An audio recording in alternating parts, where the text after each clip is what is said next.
Bismillahirrahmanirrahim. Assalamualaikum warahmatullahi wabarakatuh. Selamat pagi sahabat semuanya, selamat beraktivitas. Jumpa lagi dengan channel edukasi saya tentang peternakan dan kesehatan hewan bersama Joko Susilo. Pagi kali ini saya menyampaikan tentang pengalaman kami di histopatologi inklusi body hepatitis, yang mana penyakit ini merupakan penyakit yang banyak terjadi pada unggas-unggas muda, yang mana memang kejadiannya cukup merugikan peternak ketika memang masuk ke dalam suatu peternakan. Jangan lupa berikan saran, masukan, dan subscribe-nya sahabat. Jadi ini adalah kasus yang kami dapatkan di suatu populasi farm di broiler yang pada saat itu populasinya 24.000 ekor. Kemudian terjadi kematian mulai meningkat umur 17 hari sahabat, kemudian dengan berat badan kisaran 300 sampai 500 gram. Dengan gejala klinis ayam yaitu diare, kemudian terlihat pial dan kulit mukanya terlihat pucat. Vaksinasi sudah dilakukan pada awal-awal umur, yaitu NT dan IBD. Nah, tren kematiannya seperti ini terjadi pada kandang nomor 31 awalnya, kemudian menular ke kandang nomor 30. Pada kandang 31 ini jumlah kematiannya dari umur 3 ekor, kemudian meningkat secara drastis 118, kemudian 96 ekor, 98, 126, kemudian menurun. Kemudian diikuti kematian pada kandang 30 jumlahnya sekian. Jadi trennya seperti ini sahabat, dia meningkat secara signifikan, secara tajam, kemudian turun secara melandai. Dan ini terjadi kematian juga di kandang 30. Nah, ini tren kematiannya seperti ini, jumlah kematiannya secara mendadak seperti ini pada populasi 24.000 ekor. Nah, kita lihat ayamnya seperti ini dengan kejadiannya banyak terlihat diare, kemudian lemah, kemudian terjadi kematian, banyak yang benar-benar tidak mau makan, kemudian mojok, terlihat tidak sehat seperti ini. Dengan ciri utamanya kematian disertai dengan diare. Kemudian kita buka pada bedah dan nekropsi, terjadi pembengkakan pada hati, kemudian dia teksturnya rapuh, terlihat juga hemoragi yang cukup merata di seluruh permukaan hati. Kemudian kita lihat di ginjalnya juga mengalami pembengkakan sahabat. Nah, kita histopatologi terlihat cukup banyak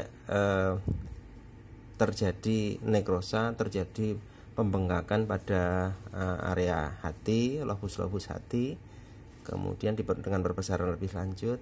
Ini kita lihat seperti ini, ada hemoragi, kemudian terlihat kongesti, kemudian terlihat area-area nekrosa.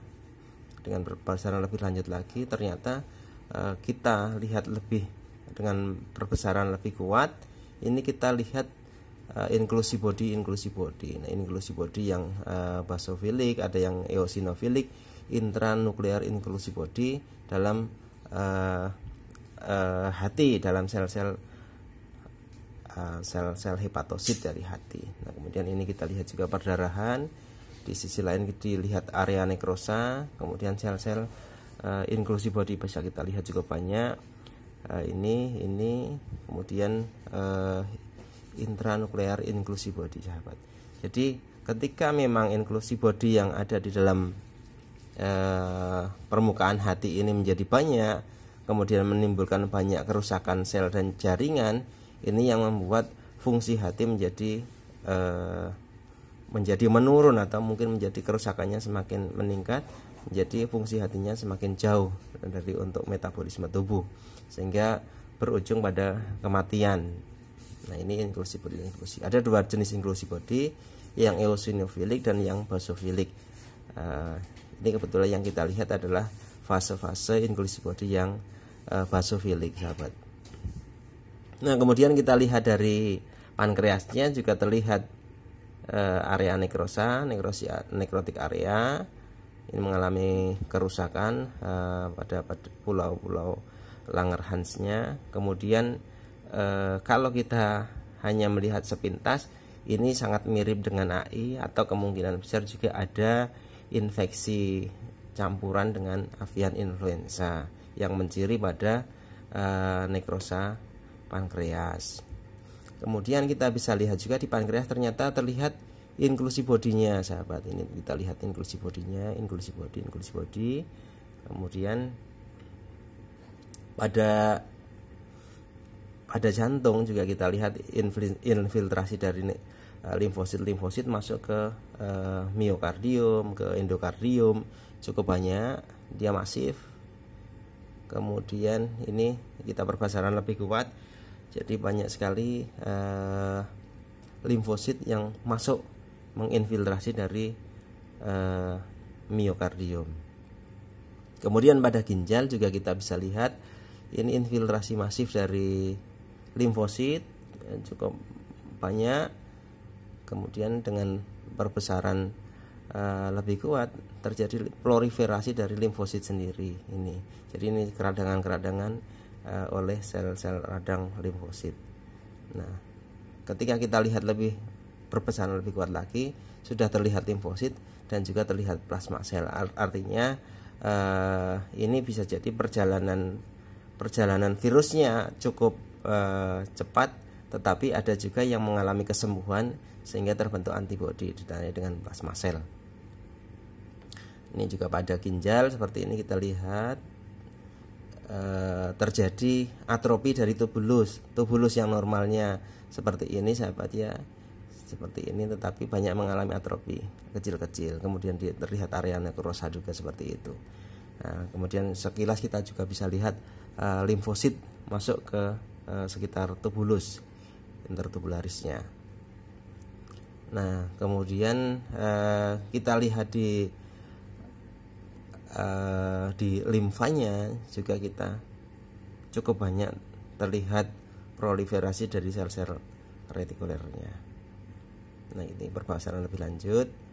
Nah, pada bursa Fabricius juga kita lihat seperti ini, bursanya masih ada, belum mereduksi, tapi sebagian juga mengalami odema ataupun mengalami nekrosis, ada yang berbentuk fibrin. Kemudian pada paru-parunya kita lihat hemoraginya cukup parah. Kemudian juga kita bisa melihat eosinofil yang tipe eosinofilik ya, sahabat ya. Ini adalah tipe-tipe inclusive body yang eosinofilik, dan beberapa kita lihat bisa terlihat makrofag, artinya dia perjalanannya sudah mulai ke arah kronis, sahabat ya, atau ke penyembuhan. Nah, ini pada jaringan yang lainnya, pada otot bisa kita lihat ternyata adanya nekrotik yang isinya adalah sel-sel radang neutrofil atau kita sebut sebagai purulen ya.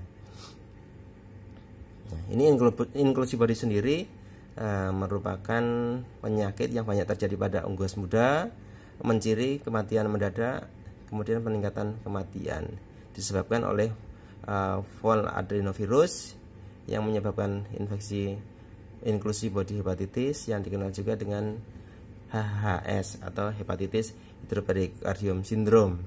Pada umumnya terjadi disebabkan oleh FADV 8 dan FADV 11, tetapi pada beberapa kejadian sporadik ini bisa terjadi infeksi kompleks dengan FADV 2. Kejadian ini bisa juga terindikasi karena dipicu oleh sel-sel imunosuppresi. Nah, untuk diagnosa sendiri inclusive body hepatitis bisa dengan PCR, tetapi lebih menciri kepada histopatologi, sahabat. dengan tanda-tanda bahwa terjadi inclusive body pada sel-sel hepatosit HT, baik itu inclusive body intranuklear yang warnanya biru ataupun warnanya merah, yaitu inclusive body hepatitis yang eosinofilik ataupun inclusive body hepatitis yang basofilik. Nah sahabat, ini saja yang dapat saya sampaikan. Mudah-mudahan menjadi informasi buat kita semuanya bahwa inclusive body ini bisa dideteksi dengan mudah dengan histopatologi. Sekian dari saya, terima kasih. Assalamualaikum warahmatullahi wabarakatuh.